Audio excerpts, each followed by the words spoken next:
పథకాన్ని అమలు చేసిన సూపర్ 6 లో భాగంగా మహిళలందరూ కూడా ఉచితంగా ఆర్టీసీ రవాణా బస్సు సౌకర్యాన్ని కల్పించింది. సో సూపర్ 6 లో కీలకంగా 4 అమలు చేశారు. మరొక 2 మీద కూడా ప్రభుత్వం టార్గెట్ పెట్టినట్టు తెలుస్తుంది. సో ఈ పథకానికి సంబంధించి ఒక మాజీ మంత్రిగా మీరు ఈ పథకం సక్రమంగా ఈ 3.5 సంవత్సరాలు అమలు చేయగలుగుతుందా ప్రభుత్వం?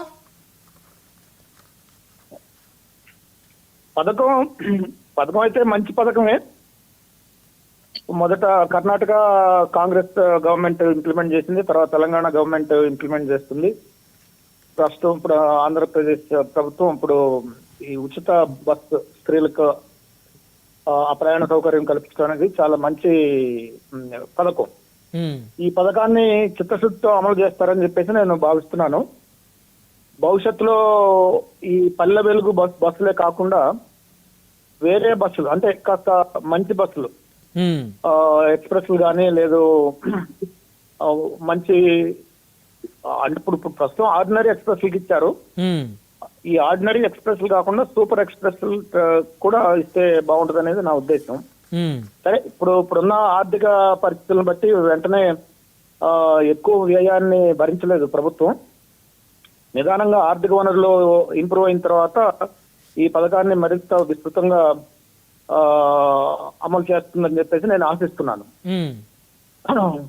సరే, సూపర్ 6 కి సంబంధించినంత వరకు ఇంకా 2 పథకాలు అమలు చేయాల్సినటువంటి అవసరం ఉంది. ఒకటి నిరుద్యోగ భృతి, ఒకటి అమలు చేయాలి. ఆ కార్యక్రమాన్ని, ఆ పథకాన్ని అమలు చేయాలి. నిరుద్యోగులందరూ కూడా ఎదురు చూస్తా ఉన్నారు. అవును. తర్వాత ఈ మహిళలకు 1500 పథకం కూడా అమలు చేయాల్సినటువంటి అవసరం ఉంది. ఈ 19 సంవత్సరాల నుంచి 59 సంవత్సరాల వయసు మధ్యలో ఉన్న మహిళలకి. అవును. ఈ 2 పథకాలు కూడా అమలు చేస్తారని చెప్పేసి నేను భావిస్తున్నాను. అవి వాటిని కూడా త్వరలో అమలు చేస్తే సూపర్ 6 అని విజయవంతంగా అమలు చేసినటువంటి ఘనత చంద్రబాబు నాయుడు గారి ప్రభుత్వానికి దక్కుతుంది. ఆ దిశలో ప్రభుత్వం పనిచేయాలని చెప్పేసి, ఆలోచించాలని చెప్పేసి నేను ఆశిస్తున్నాను. ఇక్కడ రావిల కిషోర్ బాబు గారు, ఇప్పుడు నేను ఒకటి అడుగుదాం అనుకున్నా మిమ్మల్ని. మీరు ఒక మాజీ మంత్రి, ఇదే తెలుగుదేశం పార్టీ ప్రభుత్వంలో మీరు గతంలో మంత్రిగా పనిచేశారు ఆంధ్రప్రదేశ్కి సంబంధించి. అయితే మీకు తెలియదేం కాదు, ఉన్నత విద్యావంతులు మీరు. 19 సంవత్సరాల నుంచి 59 సంవత్సరాల మధ్య ఉన్నటువంటి మహిళలందరికీ ప్రతి నెల 1500 రూపాయలు ఇవ్వటం అనేది అసలు సాధ్యపడుతుందా? ఇప్పుడు సాధ్యపడుతుంది అంటే, ఇప్పుడు మన ఆంధ్రప్రదేశ్ రాష్ట్ర ఆర్థిక వ్యవస్థను బట్టి, ఆర్థిక స్థితిగతులను బట్టి ఆధారపడి ఉంటుంది.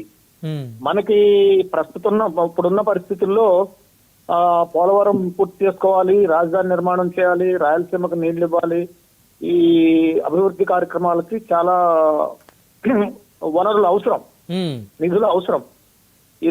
ఇవాళ ఉన్న పరిస్థితుల్లో ఈ అమలు చేయటం అనేది కొద్దిగా కష్టతరమైనటువంటి పని అయినప్పటికీ కూడా ప్రజలకు ఇచ్చిన వాగ్దానాన్ని నిలబెట్టుకోవడానికి తప్పదు, చేయాల్సినటువంటి అవసరం ఉంది.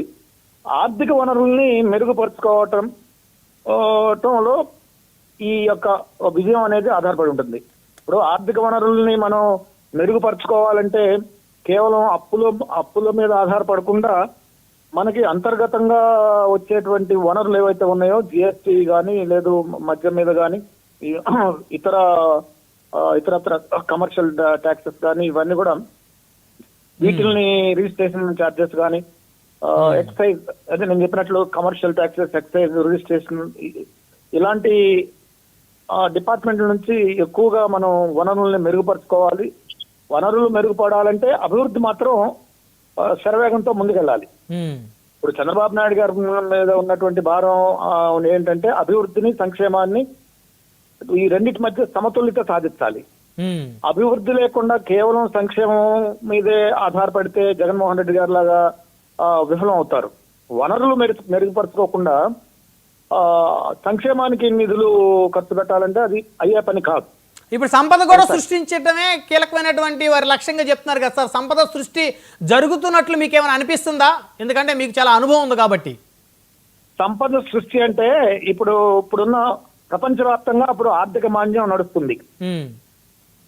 ప్రపంచవ్యాప్తంగా ఆర్థిక మాంద్యం నడుస్తుంది. అమెరికా దేశంలో ఈ ట్రంప్ వచ్చిన తర్వాత విధించినటువంటి టారిఫ్ల వల్ల కూడా ప్రపంచవ్యాప్తంగా ఆర్థిక వ్యవస్థ మొత్తం కూడా అస్తవ్యస్తం అయిపోయింది.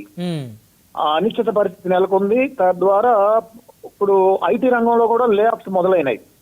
అవును, ఆర్టిఫిషియల్ ఇంటెలిజెన్స్ వల్ల ప్రపంచవ్యాప్తంగా ఈ ఐటీ రంగంలో లే ఆఫ్స్ ఎక్కువ అవుతున్న తరుణంలో మొత్తం మీద ఇప్పుడు ఆఫ్రికా దేశాలకు వస్తే ఆఫ్రికా దేశాల్లో ఇంతకుముందు యూరప్ కానీ ఇతర దేశాలందరూ కూడా వచ్చి వ్యాపారాలు చేసుకుంటూ మైనింగ్ కానీ ఇలాంటి పరిశ్రమలు కానీ రోడ్లు వేయటం కానీ ఇన్ఫ్రాస్ట్రక్చర్ ప్రాజెక్ట్స్ కానీ టేకప్ చేసేవాళ్ళు. ఇప్పుడు ఆఫ్రికా దేశాల్లో వాళ్ళు సొంతగా వాళ్ళ ప్రాజెక్ట్స్ ని వాళ్లే, వాళ్ళ మైనింగ్ ని వాళ్లే చేసుకోవటం అనేది కొత్తగా మొదలు పెట్టారు.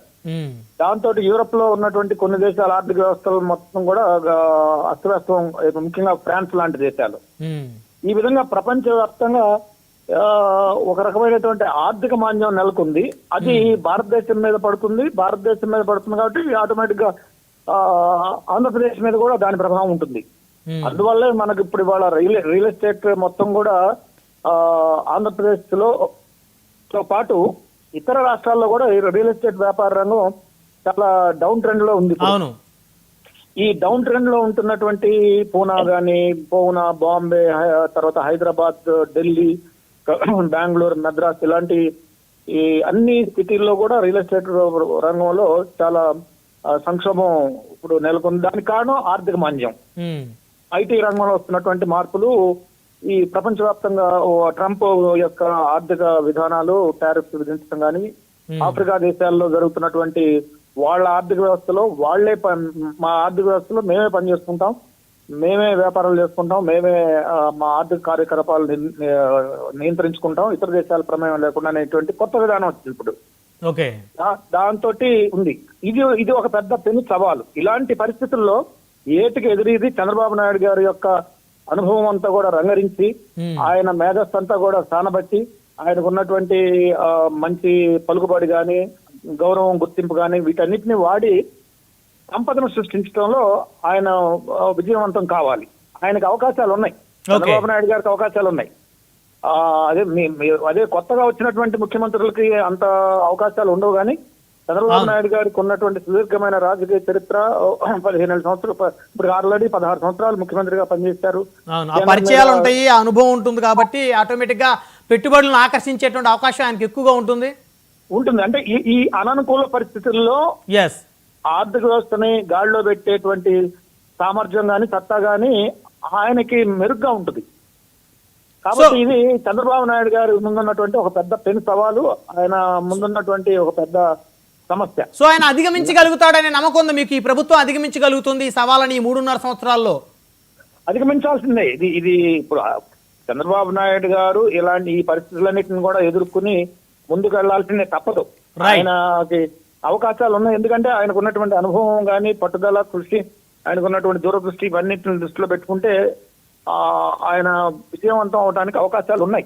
అయితే రావెల కిషోర్ బాబు గారు, ఇక రిమైనింగ్ 2 హామీలు కూడా నెరవేర్చిస్తే ఖచ్చితంగా ఈ ప్రభుత్వం సూపర్ 6 సూపర్ హిట్ కొట్టినట్టే, అంతేనా? అంతే కదా మరి. అంతే.